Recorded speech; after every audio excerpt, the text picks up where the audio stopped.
had the money put together for precious metal funding.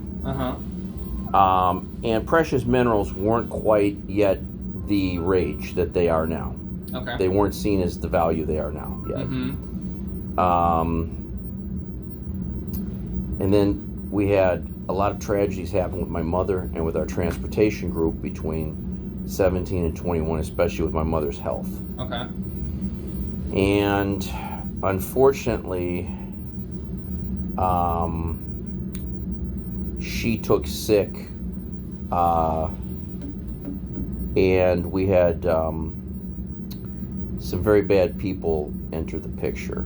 Okay. By 22. They entered in 20. We didn't know what they were exactly.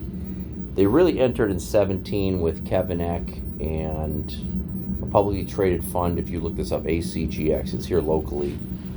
It's here locally in the area. It's here locally in the area. I want to try to find the forms from it. But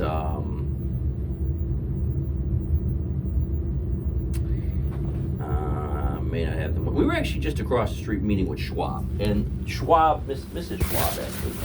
Mrs. Schwab had asked me why I wasn't over dealing with Mr. Fidelity, because it's a long story. And it's going to be on behalf of my mom. So what I would like to do, if it would be all right, you don't have to be on it, but let me ask you guys, just because I want to make sure you know what I mean. And by the way, I am a congressional candidate as well. Okay. I'm Steve Summers for Congress in 43rd Congressional District of California. Okay. Now, I currently still live in Wisconsin, but I've had my business in Hawthorne, California since 2003, January 2003. Okay. The trucking business? Sure. I own part of Greenteams private equity as well. Oh, awesome. Yeah, I'm the chief strategist. I actually make all the decisions. And the issue I have is that we had a precious metal fund of $300,000 when silver was at 2021's price, 2020's price, 2019's price. And gold was at 2018's price and 2019's price. And some very bad people came along and swindled you guys, your Fidelity. Or else it's identity theft, one of the two. And what I would like to do, if it's all possible, by the way, these are on hold. Okay. I'd like to just, you don't have to be in this, but I'd like to save it for me. Because my name has been destroyed. My name has been harmed. My reputation has been destroyed. My mother's health has been destroyed. She's been victimized for 4 years straight. She was victimized originally by John O'Leary and Joan Queen. And this is her sister-in-law and her brother. And he managed to steal from and this goes back, as my grandmother's deceased now, but my mother's been here with you guys since the 90s, 93. So all these people were alive at the time this was unfortunately going on. So basically, John O'Leary and Joan O'Leary stole from my grandmother, Bridget O'Leary, and my mother and myself and some other, I was very young at the time.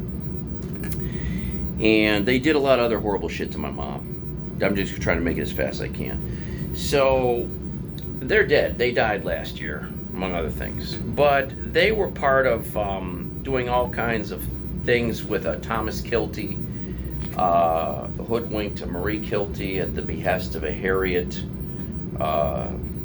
Vanderscoop, or whatever her original name was, also goes by Harriet Kilty. And the sad part of it is my mom was never mentally well. She was diagnosed with severe schizophrenia in the 90s, and unfortunately, she has come down with dementia. Okay. In the meantime, she got COVID, and several other things have happened to her. She was utterly incapacitated by June of 21. Okay. She was in a facility. She was under care. There was a power of attorney fully in force at the time. There were material witnesses. Mike is a business partner, as well as a material witness, as well as a dear friend of my mom. Mike, how many times have you picked my mom up, taken her places, and you're not paid anything for the kindness of your heart? But you incurred a lot of expenses. You incurred a lot of expenses in the last so many years helping. So, by the way, there's 119,000 remaining assets right there. S&P Global, Disney, all kinds of them. When I was trading authority on my mother's account with you guys, because, by the way, all the trades are recorded, they're saved, there's voice recognition technology. That's what I really loved about your group, is you had the voice recognition technology to help people to authenticate who they are. And it's really helpful with a disabled senior citizen. And if you look at all the trades I placed between June, July of 21 and late fall of 21, my mother made 18% on her money in that period of time. Okay. I am a strategist. I don't know. Have you ever seen Rain Man? Yeah. Do you know what a savant is? Okay. Are you familiar with Asperger's genius spectrum disorder? Is that not what That is.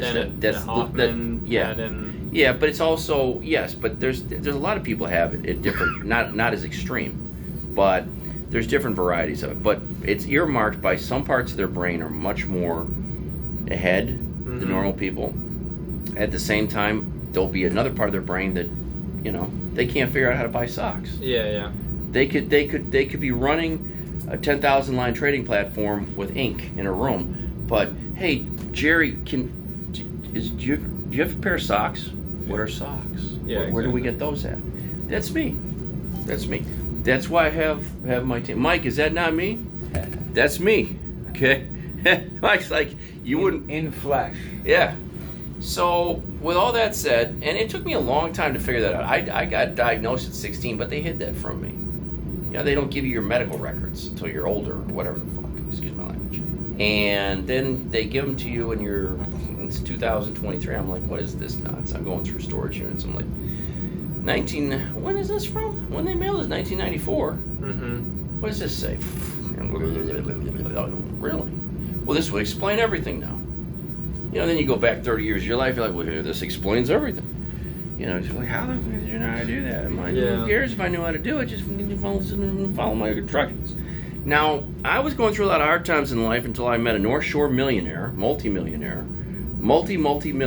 family that lives right down the block from here in Deerfield. He's a disabled gentleman. He's 72, Randy Tapper. He also is in this office here. This is his Fidelity, yeah. And I'll give you his number, Randy Tapper, 847-456-1702. I'm sorry, what was the last one? 1702. Okay. And by the way, you are very gifted because you're taking meticulous notes. That's a sign of giftedness. Okay, that's very important. I can run a targeting computer and it all like here. I talked to somebody the other day. I reminded them what they did for me in April 1986. I was like, hey, do you remember you drove me over there? I remember that car. I don't know what color car they had, what color car they had, and I told them everything that they did. And this guy is 60 years old today and blind. And he goes, I didn't know. And I said, well, he was in a terrible accident, but he's actually part of the church and he helps my mom. And because he says to me, Steve, you're retarded. I'm, just really concerned about you. I said, oh, thank you so much. That really helps my feelings. Have you considered what an IQ north of 178 is and a Mensa membership is? He's like, no. I'm like, you might want to go read about it while you're picking on retarded people. Yeah. They used to use words like that. Use words like that. It's like when I started flying planes when I was 17. Found out I had the same gift as that 16-year-old that started stealing planes at 16. He didn't take no lessons either. Yeah. Just, hey, it's an airplane. Let's see what it does. By the way, Mike, we'd hire him if he don't have a job. Now that he's out of prison, I would hire him. Hire him in 1 minute. I put him in charge of our aviation class. Now, that's actually, I went to a real flight school, but I'm just throwing that in there for fun. There are some people don't need to go to the real one. So, I mean, in 1902, there was no flight school. They built this thing in their backyard. 1903, they took it out for a little run down the beach, and the rest is history. But back to us. So, long story short, giving you guys the backstory, being polite, thanking you guys. May of 2022, I make the mistake of bringing a character named Russell Honor into the Fidelity office in Orland Park. Okay. This character had befriended my mother, befriended our family, befriended the situation. By this point, Marie Kilty is very ill, borderline not able to take care of herself. She has predatory grandchildren living in her house. My mom had been living there on and off. My mom had also moved to living in a Catholic ministry home, retirement place since 2012. My mom has mismanaged all of her affairs. She's utterly a mess. Russ's idea was, hey, why don't we have everything, since you live in California or you're in Wisconsin or you're in Florida, why don't we put everything... If you need to step out, they'll let you back in, Mike. I guess I'm sorry for becoming so fashionable. So he's okay, and he was on the end of the power of attorney document at that time. He was the number 4 position, and so we said, okay, this is somebody. His mom worked for the city in that town. The family was known, but we didn't know this guy had a gambling problem. We didn't know this guy had other issues. We didn't know this guy had a history of taking in disabled or pretending to help people.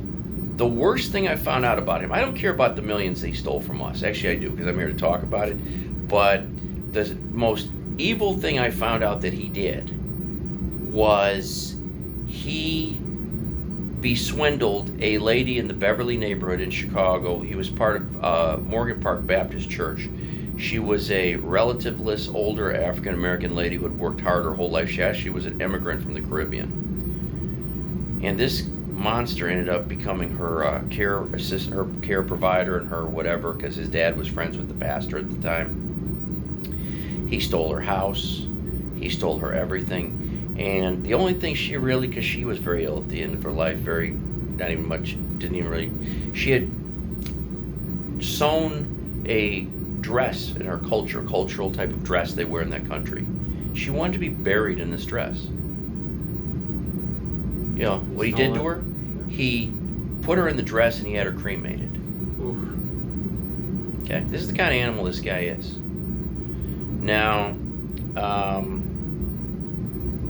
this guy came down to your office and basically said to you guys in May of 22 that, now remember, at that time, my documents are coming to the house in Oak Lawn he owns. He has been financially a wreck since 2019 or so. So we're actually supporting him and his sister somewhat. Okay. He's playing this community do-gooder's role. He's a community do-badder, not a do-gooder. He was one of the Oak Lawn police retired people and the father of a high school friend of mine who was by then a retired fireman who lived a few blocks away that gave me the real story on who Russ Honor was. And, but this would of course be too late. This would be, after the sabotage. So what happened is there were Fidelity cards mailed to us. I mean, cards to use for transactions. There were me with my mom on tape. Fidelity had hours of YouTube footage because I would save things on YouTube and I would share with our Fidelity agent. Hey, if you guys have any questions, because my mom is not well in her mind. So she calls up and bothers the shit out of Fidelity sometimes. She'll call up and say, well, I don't like this stock. Okay. We'll have your son sell it. Well, I don't like that stock. Okay. We'll have him make it go away. I mean, we didn't, she was declared incompetent, but the reason I bring this up, Schwab just put this on me today. They said, we need the incompetent, because she was just recertified, unfortunately, October 1st, to be severely disabled. And okay. I was told that I have to take care of my mother, or else I'll face ramifications, because there's 4 people on this power of attorney The middle two have either refused to help her or won't help her. Randy, the gentleman I spoke to, the multimillionaire down the street here, he's in the number 4 position. And he has been a saint. I mean, he has been a saint of saints. Plus, we have a family friend, a Mrs. Virginia, who lives in Beverly. I'll keep her last name out of it right now. She and her son Joseph have been family friends forever, and they have been so frustrated at the backstory of this. How can there be assets and a woman could be sleeping in the alley if it wasn't for her son paying the bills and his business paying the bills? Because that's how my mom has had a place to live for the last so many years, because I pay the bills. So what happened is I get this call from Fidelity. All the accounts are locked up. The cards are canceled. This couldn't have happened at the worst week. We were about to pick up a group of tanker trucks. I had a terminally ill friend, dear family person, friend of my mother's, Theoline J. Dixon in Texas, could have passed away. I was told she was not likely to make it. At that time, she would have been in her 90s. Okay? She was heartbroken over her son being in a nursing home himself, and I had always told her that I would do what I could to help your son in life. We had a bag of filing cabinet, more like it, full of more papers. My grandparents, my grandmother and mother, here, I have the Walgreens stock papers here. My mom didn't participate in Walgreens went private, right? Yeah. She has a ton of their stock. They sent her this thing. I'll dig it up for you in a few minutes, but it's in here somewhere. Here, let me see if this is it here.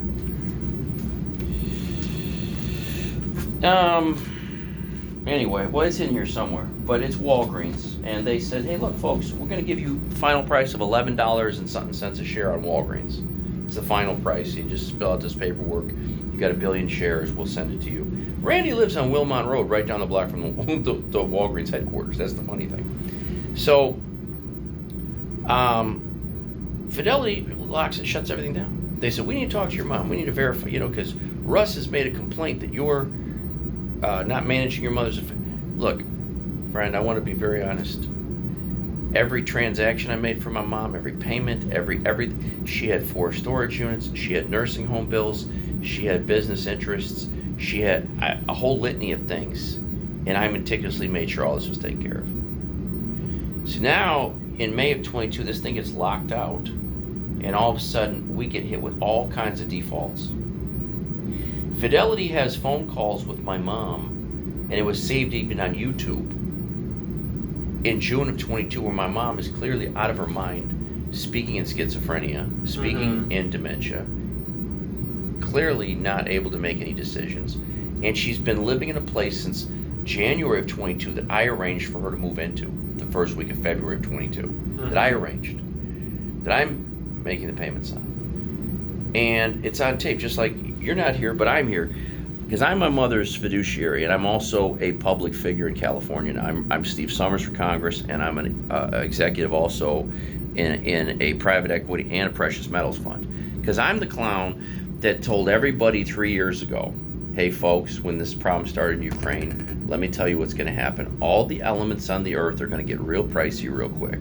So I posted a position 3 years ago that precious metals would gain 20% a year. And a whole bunch of people put their money in behind me, starting in March of 23. And then by April of 23, there was a lot of them put their money in. And do you know what them precious metals are worth now? Probably a lot. They're worth a lot. Silver has quadrupled. Gold has almost tripled. And people are going, well, what's Stevie going to do next? Well, for fun, I'll show you before we leave. I'll show you. It's inside. I don't want to say it's insider information. I mean, it's public information, but it's private research. I'll share that with you. You can take it home, share it with all your friends. When you make your millions, you'll say, well, it's that Congress guy, the activist congressman from California that everyone hates. And if you look, I'm an independent purple candidate, which means I'm after both of them, both the criminals, both sides of this con game, both sides of this theft ring that has defrauded America and has harmed the most vulnerable and helpless financial people in Los Angeles, my district, have been left out. We have $40 trillion in debt ran up in 24 years, and we have all these trillions of dollars going overseas to NGOs, to people, and we have children sleeping on the sidewalk in Los Angeles. No. I have moved these people into my own personal residences. They've slept in my own properties. I put them in hotels personally. I'm not talking what Brandon Johnson does here. I'm talking what I've done. So, back to this. Basically, June of 22, Fidelity refused to release and allow the account to be used. All kinds of things began to collapse and default. It got worse in July of 22. Let me make a long story and a lot of suffering short. We lost $2.3 million worth of stuff. Okay. When I said we lost 2.3, between money, assets, foreclosures, repossessions, the whole thing, that's what we lost. Now here's the most tragic part of this. In February of 23, Fidelity was cornered by myself and several other lawyers, and they admitted that they had really fucked up, excuse the language, that they had done the wrong things, that they had believed people they should never have believed. They had locked up accounts on people they never should have locked up. There was people now being thrown out of houses, being thrown out of storage units. There were storage units being sold. There were eviction notices being sent. There was horrible things happening to a lot of people. Okay, what Fidelity said is, well, we'll release the silver, because they were holding our silver. I didn't want the silver released. I wanted to have stayed on the market. It'd be worth a lot more today. Fidelity said that they were going to close all the accounts. And I had already told them that I was going to sue them 19 ways till Monday for what they had done to everybody.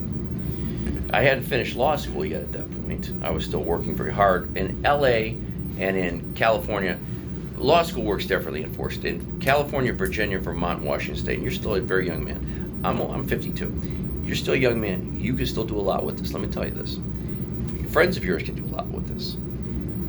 You don't have to spend $300,000 in California to become a lawyer. You don't have to spend 7 years of your life tied up. If you have an 18-year-old or someone in your life that you're mentoring, they don't have to do 4 years of college and 3 years of law school. There are 18-year-olds right now in California passing the bar exam. Really? Listen, there we go. There's 4 states, California, Virginia, Vermont, and Washington State, 4 states where if you think you're smart enough to come down here and sit down with this bar exam, they have to give you a law license if you pass it. Huh. I went to work in 2011 for John Alexander Mendoza. He's a legendary litigator. He was a great man of the church. He's also was a law firm owner and an investment fund director. And he said to me at that time, he said, Steve, you missed your calling. You should have been an attorney. Because he looked at some of the legal work I had done, including a parental rights case that made it all the way to the Supreme Court in 2008 on behalf of parental rights. I did that pro se. People said, we can't just come in here and drag all these clowns in here before the Supreme Court. Yes, we can. That's what this country is built on. So, well, you wouldn't know how to do that. Hey, don't worry about what I'll know how to do. Here's the subpoenas. Go bring me them people in here. Mm-hmm. So that's Summers versus Davis, if anyone wants to look that up, as in me being Summers. So John looked that up. He said, Steve, I'm hiring you as my jury consultant and my trial consultant because I have the largest trial potentially in California pending right now. I said, okay, tell me all about it. So this trial goes on to be the longest jury civil trial to favorable verdict in California history. It's a 14-month trial. So what I got to do every day is I got to sit there and trial consult. But when we picked the jury, I was part of picking that jury. Mm-hmm. And everyone said, well, how are you going to pick the jury? I want to look at them in the parking lot. I want to look at every aspect of their life, because people, just like animals, just like people, leave footprints. And our footprints are indicative to who we are. You can't hide your footprints. You could dress me up as the Count of Monte Busto right now, right? I could dress up in a Top hat. all that, you know? Okay, but guess what? I'm not the Count of Monte Busto or the Earl of Monte Busto or the Count of Monte Cristo or whatever, you know? Our footprints are who we are, and I spent years studying human behavioral science so I could figure out me and I could figure out the world, because when you have that savant thing, you're like, you look at the world like this, we look at the world like this. This is how we see the world. Mm-hmm. You know, we can't look at it like this. So we have to adjust our brain and learn how to do it. So long story short, John won the trial. our law group won the trial. But he's credited with winning the trial. Yeah, well, he did majority of the speaking, but the other people spoke too. But, I'm the, and see, here's the thing. If you can get the other lawyers to get mad and be mean in front of the jury, that's very important. Okay? And for them to show how elite and powerful they are, picking on the poor little parking lot minister. Because I was dressed like a hobo every day at court, I mean, I was, the court, can't you afford more of what you're paying what does he do for you guys? So it worked out great. The right people won, the wrong people lost. It was a beautiful day. John's unfortunately no longer with us. The congresswoman I'm running against was a terrible person. She was very mean to John. She's very mean to everybody in that district. He lived in her district. This Congress lady said to me on KTLA on live television accidentally with cameras rolling, she said to me shortly after his death, well, if you don't like how I ran things around here, blah, blah, blah, blah, blah, I'm glad John's dead. And if you don't like how I'm treating black, brown, homeless children, the DCFS throwaways, the veterans that live in the alley, and people like you, meaning me, why don't you run for Congress against me? I went, that ain't a bad idea. Hello. Good morning. Now we've raised seven-figure. We've raised $1.9 million for the campaign. You can look up the campaign. Just Google Steve Summers for Congress. It's not that important, but I'm just bringing it up. So, long story short, Fidelity told us in February of 23 that all this was closed. My mom was a vegetable. They weren't dealing with her. Good luck. We'll see you in court. You'll see us in court. Everyone will see everybody in court. I said, great. That sounds wonderful. Long story short, I was very busy from March 23 to April 24. I had a death scare, a melanoma scare, a depression scare, a cancer. I had a lot of things go on in 13 months. But then there was a car accident in Orland Park on April 2nd. Since we were down there having to deal with this, our work BMW was hit by a bad actor. We won't discuss that case, but it was a bad actor. Since it was right down the block from Fidelity, and I was curious about all this paperwork in my mom's possession, I decided to go ring the doorbell at Fidelity. So we went to ring the doorbell. We sat down with them, and the director of Fidelity, the whole office on tape, said, the accounts are closed. We have no answers for you. The accounts are closed, and we have no answers for you. I said, you're on tape. I'm suing you guys for the $2.3 million I want back from what just the losses you've done to my mom and all of us. And now you're going to lie to me, my face, and tell me these accounts are closed when I know they're open? And they said, we assure you they're closed. I said, can we say lying congressman? Because I'm already dealing with that. And I said that on tape. I said, we're already dealing with that. I'm getting signatures to get on a ballot at that point. Mm-hmm. And they said to me that I'm Bibby batshit. I said, okay. Now, you would agree, these are opening in front of you. This is not staged. Let's see what we got here. I'm curious, Mike. Very much. Because here's the problem we got. We got other financial providers don't want to provide for me and my mom because this experience has destroyed her name and my name. And now this is causing us economic hardship. And this is all wrongdoing on Fidelity. This is the July 1st to September 30th Fidelity account. Imagine that. And it's not in the form that I instructed them. Here, I want to share that. That's the first page you would agree with, yes. Now, this is the other person. That's Stephen A. Summers. That's me. That's me, yes. And here we go. This is the third one. Here's the envelope for that. Now, the next one should be the individual account. Or no, I'm sorry, the joint account. Now, I just simply came down to ask, and I know you're going to have to go get one of your supervisors and call me back, and that'd be perfectly fine. And you can make copies of these if that will help. I just would like that little old $2.3 million. I'd like it back in the precious metals fund where it originally was before this entire nightmare began. And by the way, Michael, as a material witness, do you want to tell me the value on the precious metals account that was originally $300,000? Yeah. Okay, as a material witness, and you want to read the two names on this account, and then Yeah. read the value of the account that was just opened for our dear friend here. Stephen A. Summers. Stephen A. Summers, that'd be me. Stephen, okay. That'd be A. me. Summers, Catherine B. O'Leary. Yep, and then how much is the $300,000 worth now? A lot of Please. 2.3. No, how much is it worth, Michael? Oh, I have no idea. It's right there on the page. I believe it's $16.55. $16.55. Wow. I think value, we even beat Marvin Madoff with that kind of return. I'm sorry, Barry Madoff. No, Bernie Madoff. Bernie Madoff. Bernie Madoff. Bernie sure did make off. The only people doing better with stealing money than that is the U.S. Congress. They got you for $40 trillion so far. And that's why I'm running for Congress. I want to put an end to that. And then we got another one here.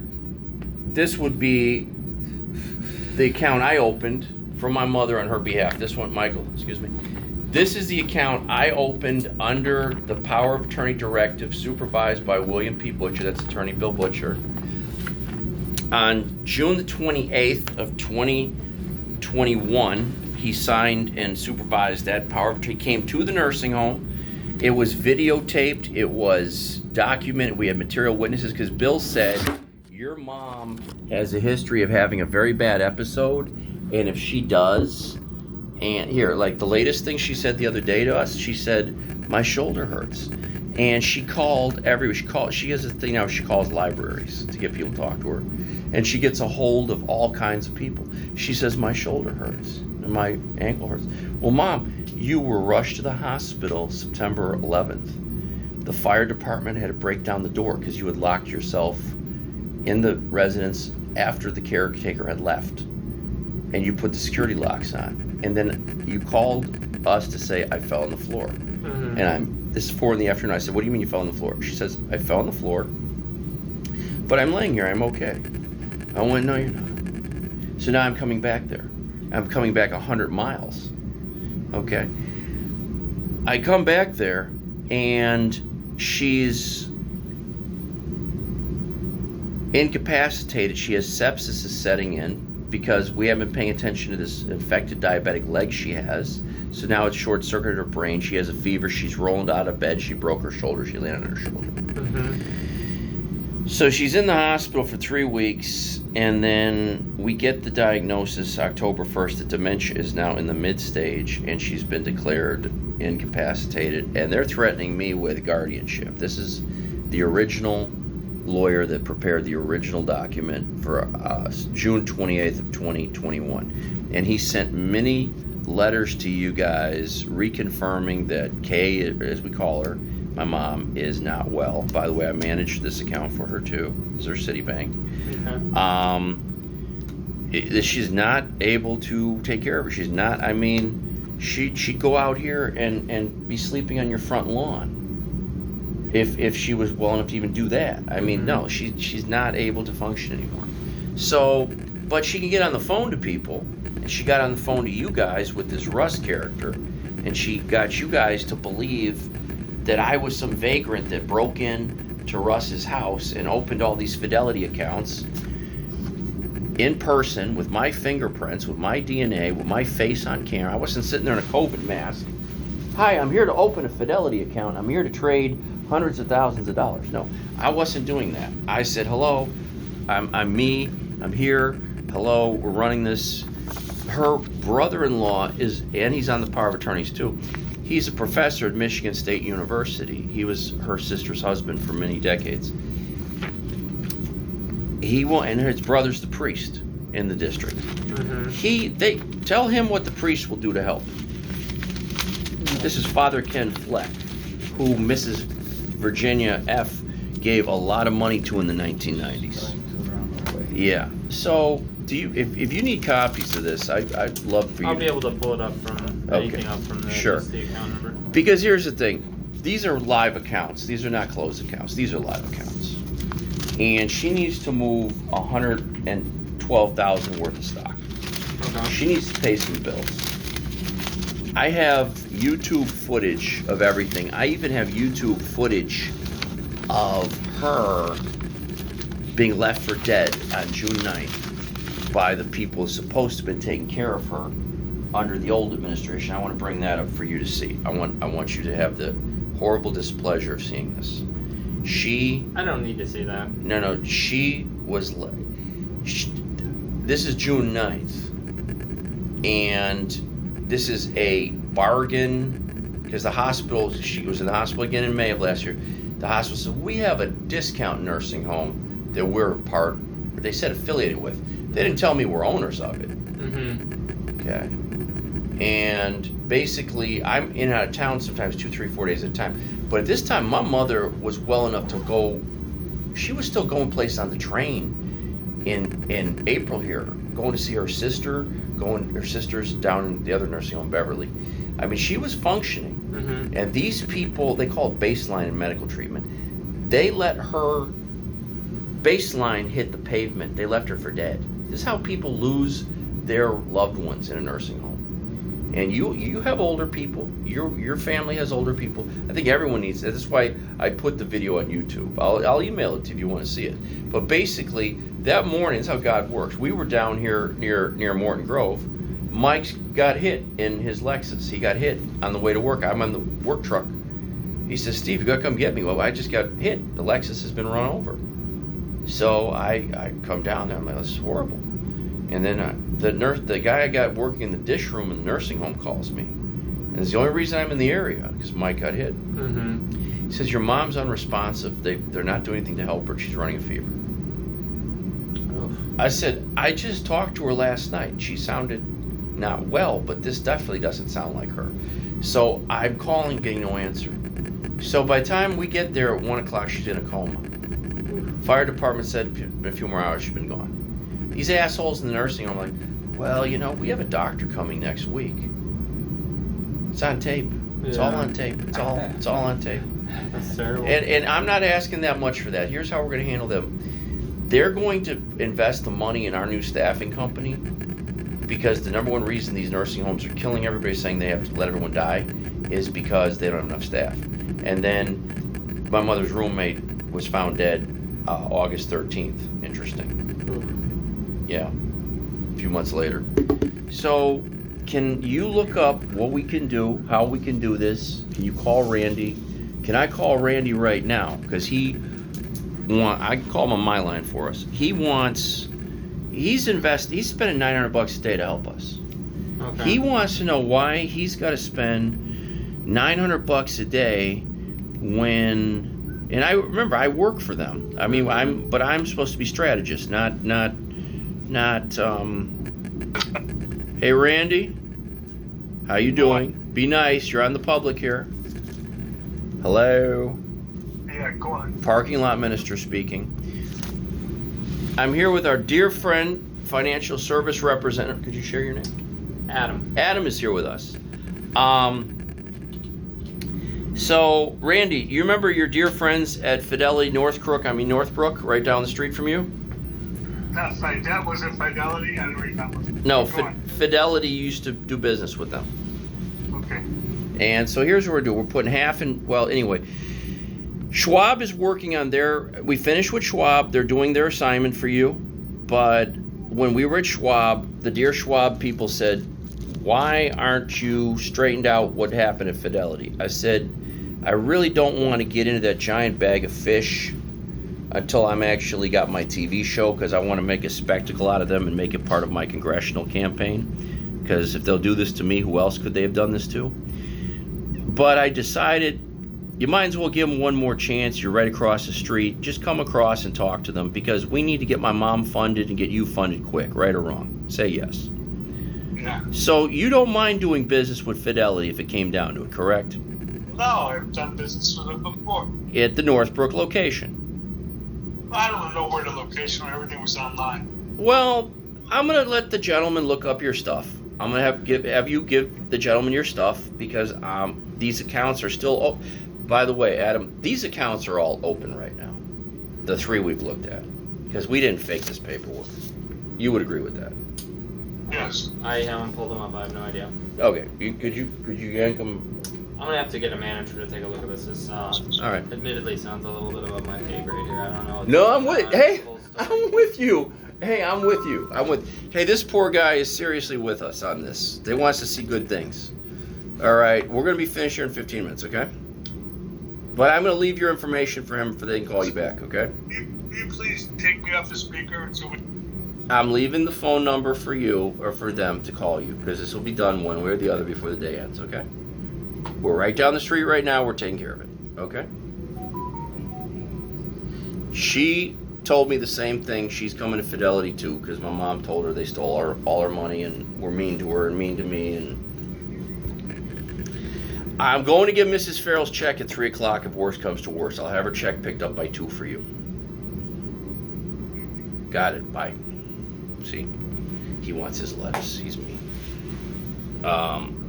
He wants me back buying stuff and trading stuff. But if you could do that, Adam, and could I grab your card? I'll give you our numbers as well. Yeah.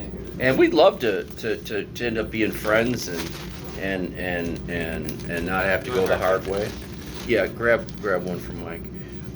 My work phone is changed from the one you guys are gonna have on file. What's your My new work phone is gonna be 515 357 4828, and my campaign phone, and I would